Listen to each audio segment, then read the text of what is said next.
The 100-year-old state of Azerbaijan is celebrating the 150th anniversary of the founding of the Ekinci newspaper with great fanfare, presenting it as the foundation of a free press. However, beneath this pathetic celebration, the reality is different. Free speech in Baku is not celebrated but punished. While the government applauds pompous statements about freedom of the press, dozens of journalists are spending their holiday in prison.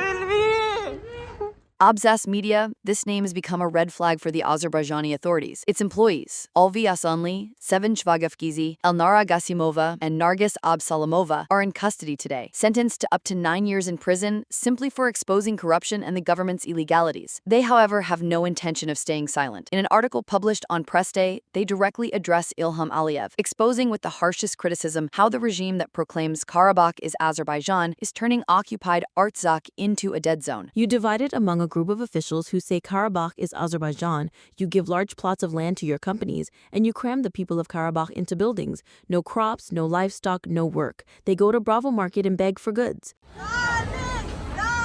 The imprisoned editor-in-chief of Meydan TV, Aynur Elganesh, wrote from the Kurdakhani detention center, Azerbaijan is preparing for the 150th anniversary of the press, against the backdrop of the arrests of up to 30 journalists. Everyone knows we are here because we write the truth. We are being held hostage because we cover the illegal and corrupt activities of the authorities. We wrote about the corruption that leads to people drowning under bridges in the capital in broad daylight, the road collapses and caves in, and their bodies are found a few days later. We write about the corruption and illegalities, about the painful picture they have created, where our country is second in the world and first in Europe for cardiovascular diseases. Why do I always say Ilham Aliyev bears the responsibility? Because in the end, he is the one who makes the political decision. And the editor-in-chief of the website Argument.az, Shamshad Agayev, gave a speech in the Court of Appeal on the day of the supposed freedom of the press. Undoubtedly, this was a jointly coordinated policy of authoritarian strategic allies. Every time we say our arrest is a political order, government representatives and their pens for hire in the media deny it. And at the same time, on television and in authorized media outlets, they run a campaign against us in the atmosphere of 1937, demanding punishment. Is this not a political order? Meanwhile, investigative journalist Behruz Samerov, mercilessly sentenced to 15 years in prison for supposedly spying for Armenia, has stopped speaking after a suicide attempt. His lawyer, Zubeda Sadikova, insists the court has never presented any evidence. Samerov is merely a peace-loving scholar who opposes war. He has only spoken out publicly against the war.